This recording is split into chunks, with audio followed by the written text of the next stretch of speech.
Hey guys, welcome to another episode of Badass Unscripted. Now, a few weeks ago, I spoke about whether you should make teams agile or make agile teams. So what if you work in an organization where you don't have a choice?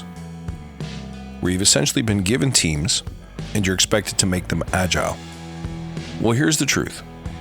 Unfortunately, you're going to be stuck working with whomever you're stuck working with, which means you're going to have a blend of high performers and people who are behind the agile mindset. And then you're going to have some poops in the punch bowl.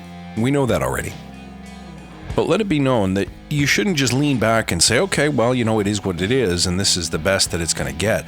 You should be working on creating your own high-performing teams on the side. I'll give you an example. Who would stop you from creating a small volunteer squad of people who, let's just say, roam the enterprise and offer to teach one new agile concept a week to different technical or non-technical teams? So it's completely volunteer, and it's minimally invasive. So in 5 minutes a week, you have a crew of people who go around and wherever they happen to sit or whoever they happen to interact with, offer to teach people how to do a stand-up. Or you don't even have to get that scrummy about it. You can say, how can we minimize the duration of your meetings or the amount of waste in your meetings? Try that. Now here's the secret though. You create this team of people using the friends and family concept. That means you bring people who want to spread the word, who believe in Agile, and at least in the best of your estimation, appear to want to do it because it's the right thing to do for the company. Now that also means that you set the bar very, very high. And initially you don't accept people into the team who are negative, who are doubtful, or outright resistant. The right way to use this technique to break down resistance and to reach the non-believers is to do great things with it. So if you're going around the organization offering to tune up your stand-up or a 5-minute reorg of your Kanban board or offering to help people prioritize their to-do list, however you think you can add value to the organization, eventually people are going to take notice. Now there's two kinds of taking notice. One is the kind that I call spreading fire. It's only by seeing Agile in action that people will drop their pre-existing beliefs and the story they tell themselves about why it won't work for them. If you drop into a new organization, in a new role, tomorrow, and start telling people that you're going to shorten the time to delivery, you're going to drop things into production every 2 weeks instead of every 2 years, people will immediately stand up and tell you that can't work here. But by going around and doing little tiny examples of it, and building fellowship and building followership in the hallways and doorways of your organization on the daily, you're going to create some really cool energy around agility. So create a backlog of ideas right now on how you can add or change value in the organization in 5 minutes a week or less. Write down your ideas, choose your favorite one, and then start advertising to people who are already agile spirited. Collect those people, round them up, and ask them if they'd be interested in being part of something special.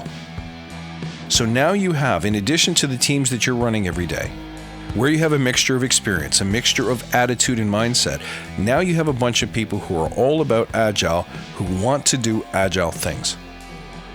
Now remember, and this is very important, if you have one person in that group who's a little bit doubtful, brings the spirit of, hey, we should really run this by the boss, or we should really, get a project charter going for this thing, that will infect the group. So for now, you have to leave those people aside. So make sure you choose people who you believe are on board already. But this is you making an Agile team instead of making teams agile. This is you getting to build your dream team and letting them go through the organization and make tiny, tiny, imperceptible increments of change each and every week.